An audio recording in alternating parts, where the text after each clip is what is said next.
আপনাদের এটা ভুল ধারণা যে এটা প্রাকৃতিক, অতএব খরচ না, এটা ভুল ধারণা, এটা একেবারেই ভুল।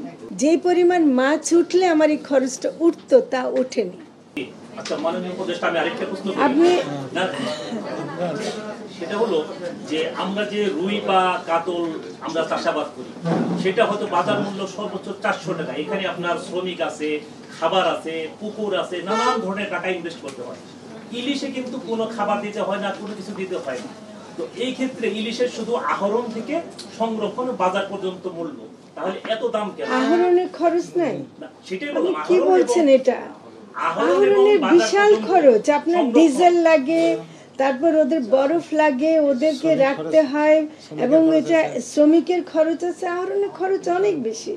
আহরণ আপনার সৌভাগ্য, আমরা সৌভাগ্যবান যে আল্লাহ আমাদেরকে ইলিশটা দিচ্ছে। এই ইলিশ তৈরি করতে হলে আরো অনেক খরচ হতো, কিন্তু আহরণের খরচ কম, এটা কে বললো? আপনার শোনেন, সমুদ্রে গেলেও সংরক্ষণের খরচ না, আহরণের মধ্যে কয়েকটা জিনিস আছে তো, যেমন শ্রমিক লাগছে আমার, তারপর আমার জাল লাগছে, আমার বরফ লাগছে, তারপর ডিজেল লাগছে। ডিজেলের দাম তো সেভাবে কমেনি।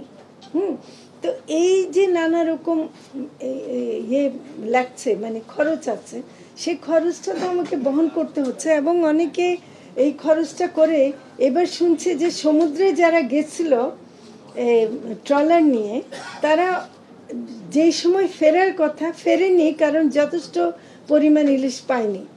ওরা ভাবছে আবার এসে আবার যাব, তাহলে তো ডাবল খরচ হবে।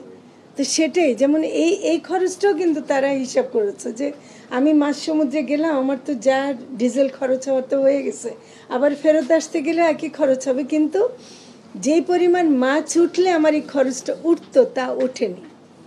এবং আমরা একটা শিপের অপেক্ষায় আছে প্রায় 10 দিন ধরে, ওই শিপটা আসছে না এখনো। তো কাজেই খরচ আছে। আপনাদের এটা ভুল ধারণা যে এটা প্রাকৃতিক, অতএব খরচ না, এটা ভুল ধারণা, এটা একেবারেই ভুল। আমি বলছি কি যে মানে দাম তো বেড়েছে, এবং দামের বাড়ার মধ্যে আমি অন্য অন্য কারণ প্রাপ্যতার উপর যদি নির্ভর করে সাপ্লাই এন্ড ডিমান্ড যদি বলেন, তাহলে সাপ্লাই কম। 30,000 টাকা করে কি সবার ক্ষমতা আছে? আমি তো বলছি ওটাতে তো কোনো বিতর্ক কেউ করছে না।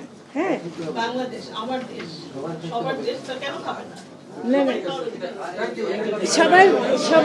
সবার খাওয়ার অধিকার আছে, কিন্তু আমরা দিতে পারিনি তো।